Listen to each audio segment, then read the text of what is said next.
కొత్తపల్లి వెళ్ళటానికి ఇక్కడ రిక్షాలు గానీ బళ్ళు గానీ ఏమైనా దొరుకుతాయండి? ఏం దొరకవండి. కొంత దూరం కాలినడక మీద వెళ్ళాలి, కొంత దూరం బోటు మీద వెళ్ళాలి. ఈ ఊరు కొత్త బాబు మీరు? కొత్త కాదండి, పాతవాడిని. కాకపోతే చాలా ఏళ్ల తర్వాత తిరిగి వస్తున్నాను. అప్పటికి ఇప్పటికి ఈ స్టేషన్ ఏమీ మారలేదే. స్టేషనే కాదు, ఊరు కూడా మారలేదు. ఎప్పుడో ఎవరో ఒకరు వస్తారు, మార్పు తీసుకొస్తారు.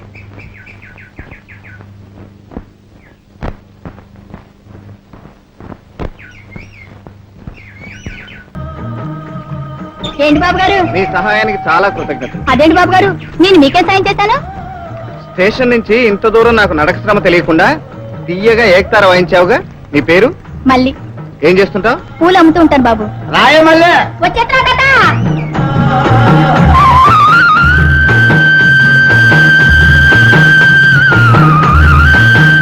ఏంటి బాబు, పట్టణం నుంచి వస్తున్నారా? అవును తాత. అదేం ప్రశ్న తాత, చుట్టూ పుట్టేసుకున్న ఆ బాబు గారు పట్టణం నుంచి కాకపోతే పొలా నుంచి వస్తున్నారంటావా ఏంటి? చాలేవే మనవరాలా, ముసలి ఈ తెలుగు నాకెక్కడ ఉంటదే? తెలివి ఎక్కడుందని అడుగుతావేంటి? ఉంటే పొరలో ఉండాలి, లేకపోతే లేనట్టే కద్ బాబు గారు. సర్లేవే, ఆ కబుర్లని నాకాడేది. ఆ రావుడి గారి చెవిలో చెప్పుకో. ఓ తాత, ఆ రావుడి గారి పేరు చెప్పేదానికి పిల్లలు ఎక్కడ కులుపు వచ్చేస్తుంది. రావుడెవరు తాత? దాన్ని అడగండి బాబు. మా మామ బాబు గారు. మొత్తం మావేనంటే రేపో మాపో. వస్తా తాత. దండాలి బాబు గారు.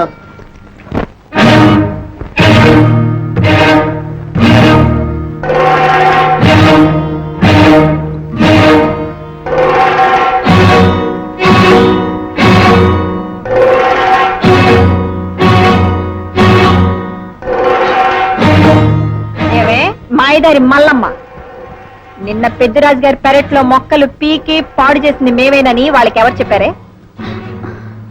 చెప్పు. అల్లు అల్లు నిలిచేసాడు గారు, తప్పైపోయింది అమ్మాయి గారు. ఏమే, నా మీద పితూరులు చెప్పేంత గొప్పదానివటే? అది కాదమ్మాయి గారు. అది కాదు, కొడుకుతా. నీ గేర్ వదలాలంటే నిన్ను అమ్మాయి గారు, నిన్ను అమ్మాయి గారు, అమ్మాయి గారు ఇంకోసారి నా జోలికి వచ్చావంటే ఏటా పొగరు? నువ్వు చేసిన పాడు పని చూసింది కాబట్టి చెప్పింది. అందుకు ఆ పిల్ల పొలగంప నేలపాలు చేస్తావా? నా ఇష్టం వచ్చినట్టు చేస్తాను. అడగడానికి నువ్వెవడివి? కాస్త బుద్ధి జ్ఞానం ఉన్న మనిషిని. ఇదిగో, నా జోలికి వచ్చావంటే కొరుకుతా. ఈ ఊరికి కొత్తోళ్ళ ఉన్నావు, మన సంగతి ఇంకా తెలీదు. పదండే.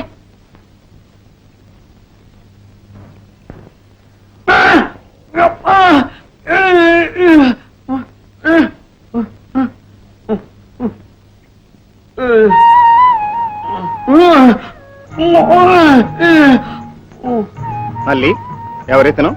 మా రావుడు మా బాబు, పుట్టుకతో మొగడు. మావా, ఆరు పట్నం బాబు గారు చాలా మంచారు. జయమ్మ నా పొలబుట్ట పారితే ఈ బాబు గారు కేకలేశారు. అది సరే, మళ్ళీ ఇంతకీ ఆ రౌడీ పిల్ల ఎవరు? గణపాపారావు గారు అమ్మాయి గారు. ఆయనే ఈ ఊరికి పెద్ద దిక్కు. ఆయనకి ఆ అమ్మాయి గారికి ఈ ఊళ్ళో ఎదురు లేదు. అసలు ఎవరు ఎదురు చెప్పకూడదు. అలాగా? వాళ్ళు ఏ ఓపెన్ చేసినా ఎదురు చెప్పకూడదా? అవును బాబు గారు, ఆ బాబు గారిదే ఈ రాజ్యం. ఎదురు చెప్తే ఏం చేస్తాడు?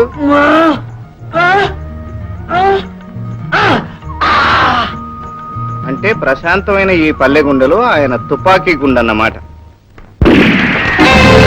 చచ్చింది బాబు, ఇందే చచ్చిపోయింది. తుపాకీ తోటతో కొట్టిన సావకపోవడానికి దాని ఒంటి మీద శర్మమా వజ్ర కవచమా ఎర్రేదవ కాన ఎందుకురా చెప్తాను. ఎరా బండోడా బాబు గారు, మొన్న మాపటాలు మన ఊరు కొత్తగా వచ్చిన గవర్నమెంట్ డాక్టర్ మన ఇంటికి వచ్చి మజ్జిగుచ్చుకెళ్ళమంటే ఏటన్నాడు? రాను, నాకు అలవాట్లేదు అన్నాడు. ఈ ఊరు కొత్తగా వచ్చే గవర్నమెంట్ పచ్చైనా ముందు మన దగ్గరికి రావాలని 3 రౌండ్లు మజ్జిగుచ్చుకెళ్ళాలని అది రూల్ అని చెప్పావా? చెప్పానండి, అట్లాంటి రూలు తను ఒప్పుకోనన్నాడు. ఈ గణపాపారావు బాబు గారంటే ఊరంతా వణికి వణికి వంగి వంగి దండాలు ఎడతాను. అడిగి తెలదా? చూపిస్తాం ఈ ఊళ్ళో మనం అంటే ఏటో.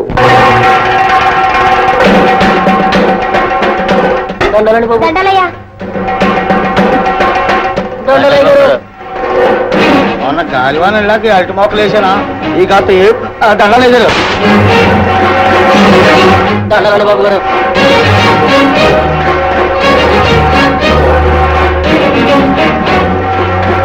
దండాలండి గారు. నమస్కారం పాపారావు బాబు. నమస్కారం అండి. నమస్కారం అయ్య గారు. నమస్కారం అయ్య గారు. నమస్కారం అండి. నమస్కారం అయ్య గారు. నమస్కారం అండి. ఊరింత భక్తిగా ఉందంటే కారణం నేను సంగతి మీకు నేనేమి చెప్పనక్కర్లేదు, మీకు తెలుసు. అయితే మన ఏయ్, ఏ, నమస్కారం పాపారావు గారు. ఏదో పశువు కొమ్మెట్టి పొడిచింది అనుకున్నాను. నడి రోడ్లో నిలబడి హరికథలు చెప్తా ఉంటే పశువు కొమ్మెట్టు పొడ్డమే కాదు నేల మీద పడేసి మీద పేడేసిపోయినా ఆశ్చర్యపోనక్కర్లేదు కారణం. అది సరే, ఆ గవర్నమెంట్ డాక్టర్ తోటకూర పప్పు పెట్టడానికి వెళ్తున్నాను. పద. పదండి పదండి. తమ లాంటి వారు కబురు పెట్టి కొంపకు పిలిచి మజ్జిగిస్తానంటే కాదంటాడా? అతని పని పునాది పడి అయిపోద్ది. పదండి, అతని సంగతి అటు ఇటు తేల్చేద్దాం. ఏమిటి మీరు అనేది? ఏ చెవుడా వినిపించుకోలే? ఊళ్ళోకి రాగానే గన్ పాపారావు బాబు గారి ఇంటికి వచ్చి 3 రౌండ్లు మజ్జిగ పుచ్చుకుని వెళ్ళాలని కబురు వచ్చిందా లేదా? వచ్చింది, కానీ నాకు ఎవరింటికి వెళ్ళి అలవాట్లేదు.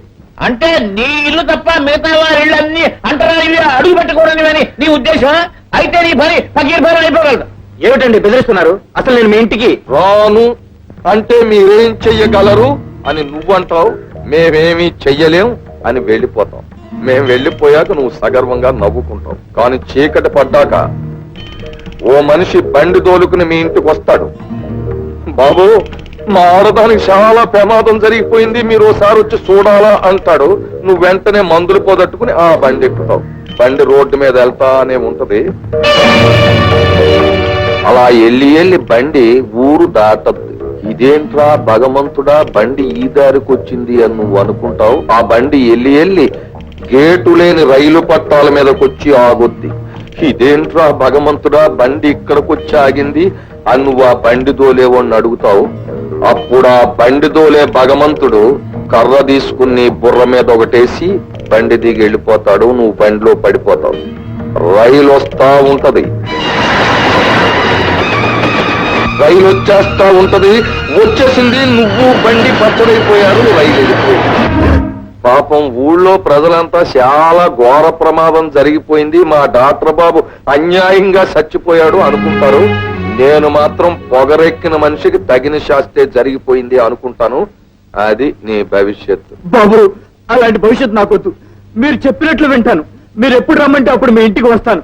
చూడు డాక్టర్, ఇది నా ఊరు.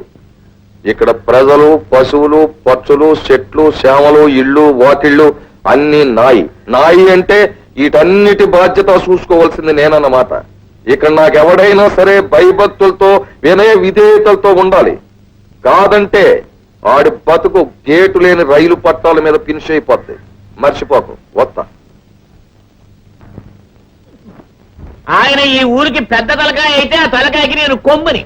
నాతో పెట్టుకోకు, నీ బ్రతుకు బేవుడలు అయిపోద్ది. అమ్మా, ఎవరు బాబు నువ్వు? ఎవరు కావాలి? నేను అన్నపూర్ణమ్మ గారు అబ్బాయినండి. ఆ వెళ్ళారా? ఆవిడ ఇక్కడ ఎందుకుంటుంది బాబు? అయితే ఈ ఇల్లు 6 ఏళ్ల క్రితం అమ్మేసి ఆవిడ కూతురుతో పాటు ఊరి చివర పాకలో ఉంటుంది.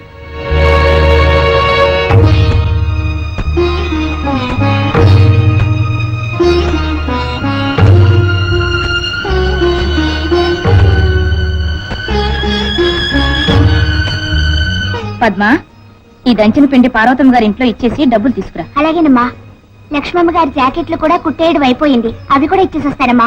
ఆ డబ్బులతో శెట్టి గారు కొట్టుకెళ్లి బియ్యం పట్టరా. రాత్రికి ఇంట్లో గుప్పెడు కూడా.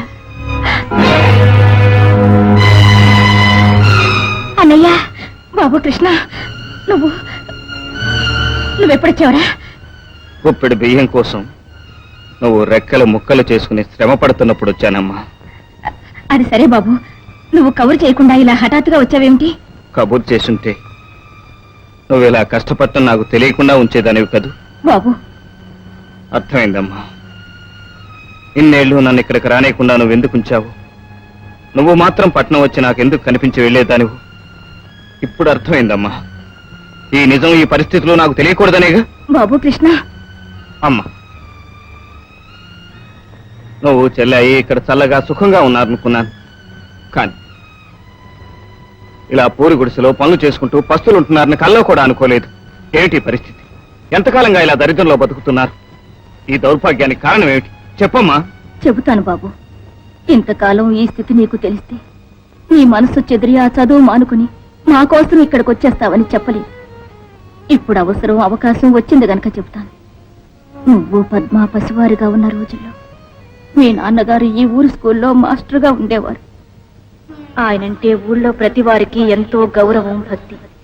పేరుకు తగ్గట్టే ఆయన ధర్మమూర్తని ఆయన మాట వేదంగా భావించేవారు. ఒకనాడు మీ మామయ్య పాపారావు కోటిలింగం కలిసి చేసిన దారుణమైన నేరాన్ని ఆయన కళ్ళారా చూశారు. కోర్టులో వాళ్ళ నేరానికి తన సాక్ష్యం చెప్పడానికి నిర్ణయించుకున్నారు. ఆయన్ని సాక్ష్యం చెప్పొద్దని వాళ్ళు ఎంతగానో బతిమాలి ఒప్పించిపోయారు. న్యాయం కోసం నిలిచి ఆయన ఒప్పుకోలేదు. కోర్టులో ఆయన సాక్ష్యం చెప్పారు. కానీ ఎవరెవరినో పట్టుకుని ఎంతో ఖర్చు పెట్టి వాళ్ళిద్దరూ శిక్ష తప్పించుకున్నారు. ఆనాటి నుంచి మీ నాన్నగారి మీద పగబట్టారు. ఒకనాటి చీకటి పడే వేళ. ఏమండి, గుడిలో కథా కాలక్షేపం జరుగుతుంది, వెళ్ళొస్తాను. మంచి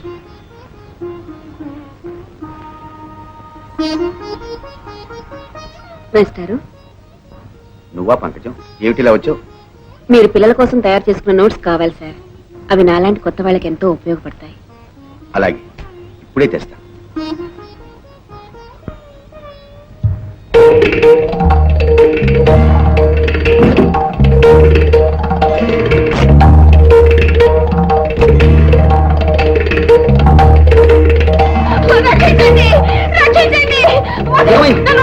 ఏమైంది పంకజం? ఏం జరిగింది పంకజం? పంకజం, ఏం జరిగింది పంకజం? నీకేం పర్వాలేదమ్మా, మేమంతా ఉన్నాం. అసలు ఏం జరిగిందో చెప్పు.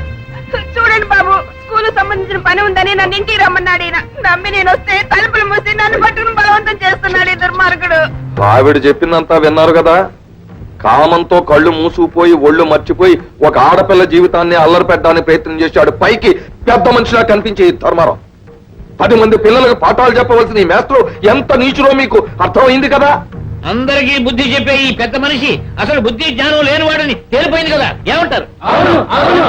ఇలాంటి పని చేసిన ఈ పెద్ద మనిషి నాకు బంధువే కావచ్చు, స్వయానా బావే కావచ్చు, అయినా నేను క్షమించను. ఇతని వల్ల ఊళ్ళో ఆడవాళ్ళకి రక్షణ ఉండదు. అంచేత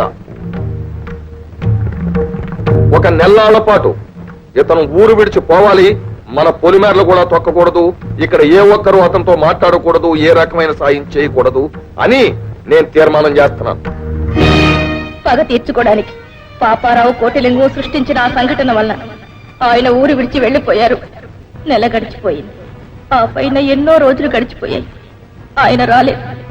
పట్నం పంపి నిన్ను చదివించి ప్రయోజకులు చెయ్యాలనుకుని తప్పనిసరి సాయం కోసం మీ మావయ్య దగ్గరకు వెళ్ళాను. అన్నయ్య, వెళ్ళిపోయిన ఆయన 1 నెలలో వస్తారనుకున్నాను. కానీ 1 ఏడాది అయింది. ఇంతవరకు ఆయన జాడలేదు. ఆయన లేకపోవడంతో మా బతుకులు అన్యాయం అయిపోయాయి. నేను ఆడపిల్ల ఏమైనా వీణ్ణి మాత్రం పట్నం పంపి చదివించాలనుకుంటున్నాను. ఈడే బాగా చదువుకుని ఇలా బాబు ఎంత సిగ్గుమాలిని పనిచేసాడో మనకు తెలుసు కదా. చదువువద్దు, సంజవద్దు, గొడ్లు కాసుకోమని. నేను చదువుకుంటాను మావయ్య. చదువుకుంటావా? నోర్మై. అలా అనకన్నయ్య. వీడు చదువుకుని బాగుపడతాడనే నమ్మకం నాకుంది. రైలు ఛార్జీలకైనా 10 రూపాయలు ఇస్తే. 10 రూపాయలు కాదు కదా, ముష్టి అడిగేసే 10 పైసలు కూడా నీకు ఇవ్వను. పెళ్ళాం పిల్లలకి ఎలాంటి గద్దడతో తెలకుండా నాకు వ్యతిరేకంగా సాక్ష్యం చెప్పాడే ఆడు నీ మొగుడు. ఆడెక్కడున్నాడు ఎత్తుక్కుని వెళ్ళి ఆడినాడు. వెళ్ళి అవతలకి ముష్టిదాల్లో మళ్ళీ నా గట్టిగా ఎప్పుడు కనపడకు. ఆ విధంగా తోడబుట్టిన వాడే తిట్టి పొమ్మనడంతో తల వంచుకుని వచ్చేశాను. ఆ రోజునే నేను ఒక నిర్ణయం తీసుకున్నాను. ఎంత కష్టపడైనా బాధపడైనా సరే నా కొడుకుని ప్రయోజకుడిగా తీర్చిదిద్దాలి. చదువు సంస్కారంతో 10 మందిలోనూ పేరున్న వాడిని చెయ్యాలి. మీ నాన్నగారు అవమానపడ్డ ఈ ఊరే నిన్ను అభిమానించాలి. ఆ ఆశయంతోనే ఏమి ఎరిగని పసితనంలోనే పట్నంలో బాబాయ్ గారింటికి నిన్ను పంపించాను. ఇల్లమ్మి ఒళ్ళంచి నిన్ను చదివించాను.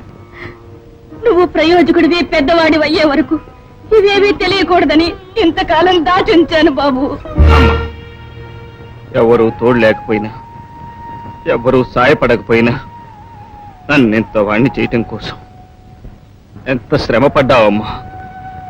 నీ కష్టం నాకు తెలియకుండా, నీ కన్నీళ్లు నాకు కనపడకుండా ఎంత ఆవేదన పడ్డావమ్మా.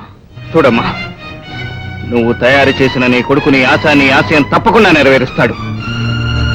నాన్నగారు ఏ తప్పు చేయలేదని ఈ ఊరికి నిరూపిస్తాను.